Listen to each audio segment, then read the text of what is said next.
네, 오늘은 가천대학교 살펴보도록 하겠습니다. 가천대학교를 살펴보는 이유는 가천대학교도 이제 상담을 하면 4, 5등급 친구들이 이제 논술을 할 때 인문 수리 논술은 안 하려고 하는데 이 가천대 논술은 하려고 합니다. 그래도 익숙한 모의고사 지문 문제 난이도가 나오다 보니까 글쓰기 그리고 수리 논술은 등급이 높은 친구들이 수리 등급이 잘 나오는 친구들이 해야 된다라는 게 기본적인 인식이 있다 보니 안 하려고 합니다.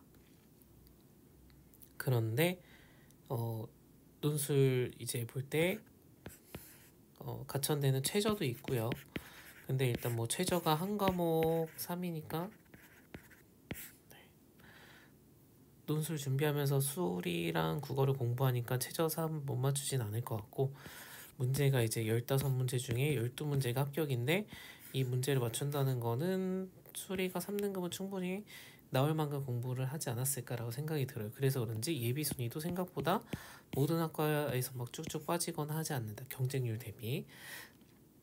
그런 장단점이 다 있습니다. 익숙하다는 게 장점인데 또 다른 친구들한테도 익숙하다 보니까 제가 최근에 올렸던 뭐 성신여대 같은 경우에는 실질 경쟁률 최저를 못 맞춰서 빠지는 친구들까지 하면은 경쟁률이 한 15대 1 정도 되는데 가천은 40대 1 생각을 해야 되니까요. 그런 부분에 있어서 경쟁률이 엄청난 차이가 있는 학교고, 그만큼 학생들이 많이 도전하고 쓰는, 여기 등급대 친구들이 많이 쓰는 학교라고 생각을 해주시면 될 것 같습니다. 그래서 내신 여기 4, 5등급대 계신 어머니 아버님께서는 가천대학교 논술 전형 살펴보시고, 가천대랑 같은 형태로 논술을 보는 학교들이 있습니다. 그래서 부모님들께서 만약에 입시 그런 걸 안 보시다가 처음 보시는 거라면은 이제 인문 논술, 수리 논술 그냥 일반적으로 생각하는 논술이랑 결이 다르게 모의고사 형태의 시험을 보는 약수령 논술을 보는 학교라고 생각을 해주시면 되고, 그렇게 시험을 보는 학교들이 있으니 그 같은 학교들이 어디에 어떤 학교들이 있고 난이도는 어떤지 이제 이런 부분들을 비교해 보시면서 알아보시면 좋을 것 같습니다. 가천대 논술 인원을 굉장히 많이 뽑습니다. 1000명이나 뽑고요. 그래서 내신 안 들어가고 논술 100%로 뽑기 때문에 내신 등급이 낮은 친구들이 도전을 하고, 그리고 수능 최저 학력 기준이 적용되는데 그게 한 과목 3입니다. 한 과목 3. 기본적으로 국어랑 수학을 시험을 보니까 결국에는 그 연계도 EBS 교재 연계를 해서 출제를 하니까 EBS 수능 특강 수능 완성 문제를 풀어야 되거든요. 수원 수투를. 그러면은 수원 수투 다 맞고 뭐 문과 친구들이 확통을 보더라도 3등급을 맞는 부분에 있어서 크게 어려움이 있지는 않겠다. 왜냐면 저희가 22문제 공통의 8문제 이제 다른 그 확통이나 미적 기하를 보는데 22문제 수원 수투 다 맞으면 3등급이니까 확통을 만약에 선택해서 확통 3문제 정도 맞추면 3-4문제 맞추면은 3등급이 나오는 거니까요. 그래서 기본적으로 최저까지 공부하면서 그 가천대 약수령 논술을 공부하는 친구들이라면 최저가 어려운 컷은 아니라고 생각이 들고, 또 약수령 논술을 준비할 때 가천대만 생각하지 않고 같은 형태로 보는 지금 상명대, 서경대가 같은 형태로 봤었으니까 아마 여기를 같이 준비해서 공부했다라고 하면은 수학 공부도 열심히 빡세게 했겠죠. 그렇기 때문에 최저가 어려운 컷은 아니었던 것 같고, 그 최저 컷은 계속 동일하게 변함없이 유지가 되고 있는 3등급 컷이었기 때문에. 근데 가천대는 뭐 따로 실제 경쟁률은 안 나와 있어요. 실제 경쟁률은 안 나와 있어서 최저를 못 맞춰서 빠지는 경쟁률이 있을 수도 있는데 그게 얼마나 되는지는 사실 알 수가 없고, 그냥 지원한 경쟁률 40대 1 막 이렇게만 나와 있기 때문에 숫자가 40대 1이면 좀 부담스러운 숫자기는 하죠. 아무튼 그렇고 학생부 우수자 교과로 보는 것도 수능 최저학력 기준이 있고요. 그 다음에 바람개비 전형이라고 해서 학생부 종합으로 보는 전형 같은 경우에는 면접 50%가 있습니다. 근데 수능 최저학력 기준이 없네요. 면접을 대신에 좀 강하게 보는 것 같습니다. 여기도 교과랑 면접을 보는 인원들이 비슷하게 배치가 되어 있고 1단계가 5배수니까 내가 5배수 컷에 들어갈 수 있는지 나중에 이제 입시 결과를 보면서 또 살펴보셨으면 좋겠습니다. 그냥 합격 컷 말고요. 우리는 합격 컷은 최종적으로 이 단계를 거친 합격 컷이니까 그거 말고 일단 1단계를 통과해야 뭐 면접을 하든 최저를 맞춘 우리 할 수 있는 거잖아요. 그러니까 1단계 컷에 내가 들어갈 수 있는 등급이겠는가 이런 부분을 객관적으로 아슬아슬하게 말고 안정적으로 받을 수 있는 등급인가 이런 부분들 꼭 보셨으면 좋겠습니다. 그래서 25년도에서 26학년도로 갈 때 학생부 우수자 어떤 내용들이 조금 다르게 되어 있는지 그리고 뭐 특성화고 친구들 같은 경우에도 어떤 게 다른 게 있는지 그죠? 면접이 계속 50%인 건 똑같은데 1단계에서 더 많은 친구들 뽑아서 또 더 많은 친구들 보고 써달라고 하는 것 같아요. 의도가.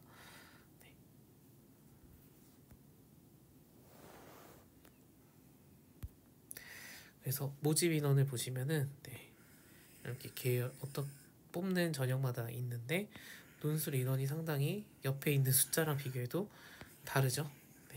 다르죠. 그래서 논술을 뽑는 인원이 많은 학교 중에 하나이다 라는 거. 그래서 많은 친구들이 또 도전을 하는 학교이기도 하겠다. 많이 뽑음에도 불구하고 경쟁률이 굉장히 높은 학교다. 이런 부분.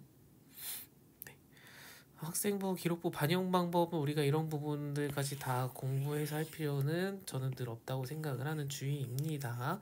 학교에 성적 입력을 하셔서 보시면 되기 때문에 이 변환 등급표 뭐 보는 방법 이런 거를 우리가 분석해서 할 필요는 없지 않을까라고 생각을 하고요. 논술 전형은 논술 100%인데 한 과목 한 개 영역 3등급 이내 맞으시면 된다고 합니다.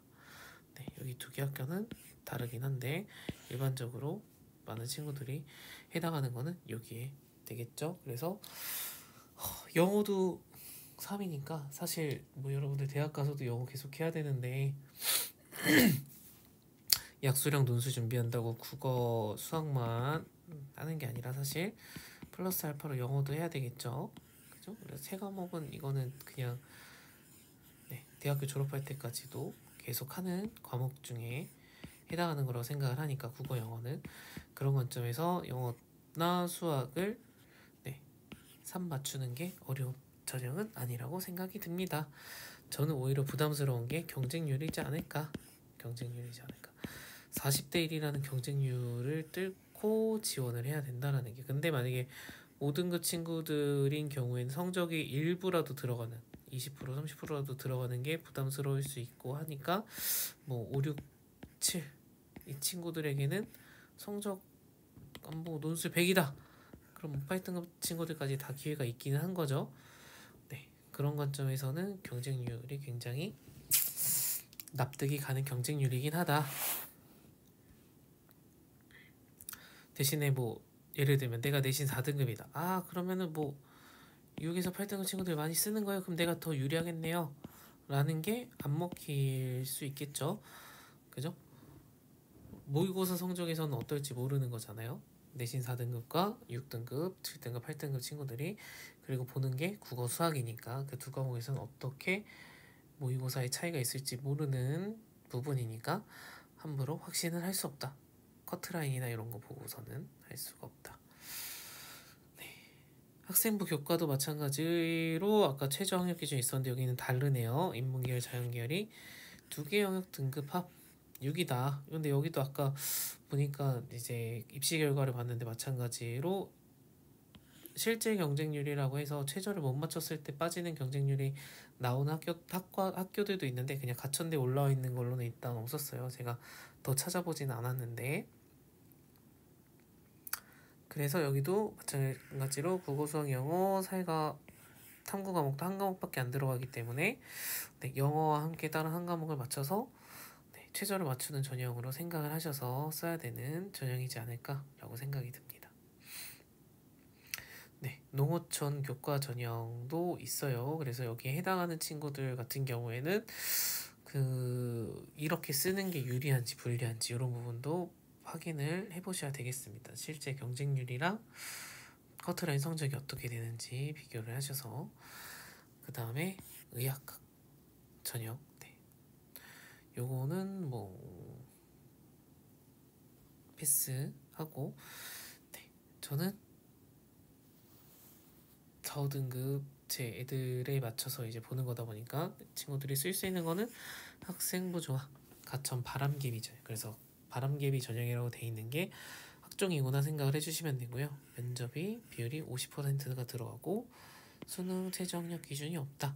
이거가 굉장히 장점인데 면접을 또 부담스러워하는 친구들이 있어가지고 네 제가 생각할 때 성적이 5등급인데 뭐 4, 5등급인데 가천대 뭐 커트라인이 되는 것 같아요 라고 해도 면접이 있으면 안 치는 친구들이 있어요. 그러니까 가천대뿐만이 아니라 어느 학교든지 간에 본인이 성적 커트라인이 되는데 면접이 있다. 그럼 안 쓰려고 하는 경향들이 있더라. 면접을 부담스러워하는. 근데 면접이 자신이 있는 친구분들 같은 경우에는 네, 이런 부분들을 도전을 해보시는 것도 좋겠죠. 근데 제가 경쟁률은 기억이 안 나네요. 논술 쪽으로만 보고 와가지고 근데 가천대는 전체적으로 다 경쟁률이 높지 않을까 생각이 들긴 합니다. 네, 마찬가지로 학종으로도 농어촌 전형이 따로 있다. 여기도 마찬가지로 면접 들어가는 전형이고요. 약학은 네, 네, 다른 거는 네, 실기 친구들 예체능은 뭐 예체능으로 전문 보시는 분들이 따로 계시니까 그렇고요. 네, 수능도 제가 수능 커트라인으로 또 안 봐가지고 제가 수능 관련해서는 네, 많이 말씀드릴 수 있는 부분이 없는 것 같습니다. 이런 게 대부분 없긴 하겠지만 이런 거에 따라서 점수 감점되는 게 있다. 네, 몇 호를 받았느냐에 따라서 그래서 혹시라도 그런 일이 있었던 친구분들 같은 경우에는 네, 논술 본인이 맞추는 15문제 중에서 몇 문제를 맞출 건데 그 환산 점수가 몇 점 정도로 기대되는데 감점까지 고려했을 때 괜찮겠는지 이런 부분들 꼭 살펴보셔서 하셨으면 좋겠습니다. 네, 그래서 처음으로 돌아와서요. 네, 가천대학교 현재 일단 상명, 서경 다 논술은 한다고 제가 했던 걸로 기억을 하거든요. 논술 전형 유형도 여전히 똑같은지는 꼭 이제 올해 최종적으로 입학 대학 입학 전형이 확정적으로 나오게 되면 보셔야 되고 모의 논술 같은 것도 문제 어떻게 올라오는지 찾아서 보셔야 되고 그 모의 논술이 올라오면 해설에 자료나 문제를 어디서 발췌해서 변형해서 냈는지 수학 문제 같은 경우에는 EBS 수능 특강이냐 완성이냐 몇 페이지 어느 단원에 무슨 문항을 기본으로 해서 냈는지 이런 부분들이 다 나오기 때문에 그런 부분들 꼭 찾아서 보시고 그리고 전에 한번 이야기한 것 중에 이제 코엑스나 이런 데서 하는 그 박람회 대학교들이 부스 차려놓고 하는 박람회 가면 여기 가면은 그 해 이제 모의 논술 그 시험지라고 해야 될까요? 그거를 주기도 합니다. 그래서 저도 구경 갔다가 가천대 거 작년에 이제 받아오고 했었는데 그래서 그렇게 시험지를 직접 받아와서 거기에 풀어보는 것도 또 느낌이 다를 수 있으니까 그렇게 해서 찾아서 해보시는 것도 좋을 것 같습니다. 그래서 합격 커트라인 점수가 나와 있으니까요. 나와 있으니까 내가 지금 풀었을 때 12문제 맞는지 확인을 해보시고 내가 수원 수투가 잘 기억이 나는지 잘 풀고 있는지 네. 국어 모의고사 지문 문제를 읽는데 내가 어려움은 없는지 지문 독해 어려움은 없는지 물론 약수령 논술을 도전을 한다라는 것은 내신이 안 돼서 도전을 하는 것도 있지만 플러스 알파로 수능까지 정시 파이터 분들이 같은 결로 공부를 하는 건데 여기에서 정시 파이터로 했을 때 내가 국영수에 대한 기대치가 있잖아요. 근데 네, 국영수에 대한 기대치가 있고 현실적인 이상적인 뭐 안 됐을 때 경우들이 있으니 그럼 그거에 해당할 때 가천대를 내가 써야 하는가 말아야 하는가 이런 부분도 고민을 해봐야 됩니다. 모의고사가 내가 국영수가 뭐 3, 4가 왔다 갔다 한다. 근데 정시 파이터다. 정시 파이터면 솔직히 두 개 등급 올릴 생각을 해야 되지 않을까요? 영어나 수학 같은 경우에는 그럼 영수 2를 생각을 하고 국어가 안 돼서 뭐 그 국어는 변수도 많으니까 국어 3에 2를 맞춘다. 그런데 가천대를 약수령 논술로 써서 합격을 해버렸다. 네. 어떤 게 괜찮은 선택이 될까요? 그런 부분은 이제 고민을 해봐야 되겠다. 그래서 모의고사를 현재까지 받아온 등급과 현실적으로 내가 올릴 수 있는 부분들에 대해서 다양한 학생의 자료와 성적을 가지고 판단을 해서 전략을 짜야 되겠다. 그냥 내신 커트라인만 보고 쓰시는 건 안 했으면 좋겠고 논술이라고 다 어렵다라고 생각을 해서 다른 논술을 꼭 제껴두고 약수령 논술만 고려를 해서 선택지를 좁히지 않으셨으면 좋겠다. 약수령 논술만 하면 솔직히 선택지가 좀 많지 않다고 생각을 하거든요. 수도권 인서울에서. 그죠? 그러면 경쟁률이 훨씬 낮은 4분의 1인 다른 논술을 쓰는 게 더 이상적인 선택이 될 수 있지도 않을까요? 그 성신 같은 경우에는 두 개의 합 7? 못 맞춰서 경쟁률이 막 반토막 가까이 나요. 그런 거 생각하면은 저는 그런 의견이다. 그런 주의다. 근데 대부분은 저랑 생각이 달라서 그래서 저의 의견을 너무 듣지는 마시고요. 그래서 저는 이제 입시 컨설팅을 조금씩 하고 있기도 하지만 논술을 저랑 입시 컨설팅을 하고 논술을 쓴다라고 하면은 제가 논술 수업을 다 하진 않더라도 첨삭은 저도 하려고 해요. 첨삭을 하면 할수록 저도 실력이 느는 거고 그 학교에 맞춰서 가이드에 맞춰서 채점을 해주고 어떻게 좀 수정을 했으면 좋겠는지에 대해서 피드백도 해주고 하면서 저의 논술 실력을 좀 더 다양하게 저는 주로 인하대, 아주대, 단국대 뭐 요 라인에 이제 인문 수리 논술들 문제들만 봐왔으니 지금 이번에 숙대랑 성신을 쓰고 싶어하는 학생 때문에 그 두 개 학교 문제들 보면서 첨삭을 해주고 하다 보니 저도 조금씩 또 다른 학교들에 대해 문제들도 보고 그 학교에서 작성해준 모범 답안들도 보고 하면서 저도 도움이 되는 것 같아서 그런 것들을 하려고 생각을 하고 있습니다. 그래서 혹시 논술을 하려고 아예 마음 먹고 고민을 정시 파이터를 하면서 논술을 계획하고 계신 분들은 저한테 따로 말씀을 해주시면 저랑 소통하면서 같이 준비를 해보는 시간을 가지면 참 좋을 것 같다 라는 말씀을 드리면서 오늘은 여기까지 하고 마치도록 하겠습니다. 내신 4, 5등급 여러분들 지금 올라가는 이제 고3이신 분들 수원 수투 결국 하셔야 돼요. 수능을 위해서도 약수령 논술을 위해서도 하셔야 된다. 수원 수투 수능 특강 빨리 아직도 안 샀으면 빨리 사서 하시고요. 공부하셔서 학교에서 만약 문과 친구들 확통만 한다 수원 수투 안 한다 그럼 수원 수투 본인이 EBS 열심히 풀고 또 풀고 하셔야 된다. 네. 하셔서 꼭 약수령 논술이든 수능 최저든 정시 파이터로 성공을 하든 하기 위해선 수원수투가 기반이 돼야 되니까 수원수투 꼭 제가 오늘 저희 아이들한테도 주저리주저리 수원수투를 열심히 해주셔야 되는 이유에 대해서 22문제가 수원수투 기반으로 나오니까 이거 맞추고 시작해야 2등급이든 1등급이든 도전하잖아요. 아니 쩝쩝소리 내지 말아달라고 했는데 아무튼 그래서 수원수투 고3이든 고2이신 분들이든 미루지 마시고 매일매일 조금씩 도전하셔서 꼭 좋은 결과 맞으시기를 바랍니다. 가천대 고려하고 있다면 모의 논술 꼭 풀어서 내가 몇 개 맞는지 얼토당토한 게 말도 안 되는 반타작밖에 못한다 그러면 해야 되나 고민을 다시 해보시기 바랍니다. 내가 11개 맞았다. 그러면 도전을 해봐도 되겠네 이런 생각을 가지셔도 될 것 같고요. 이상입니다.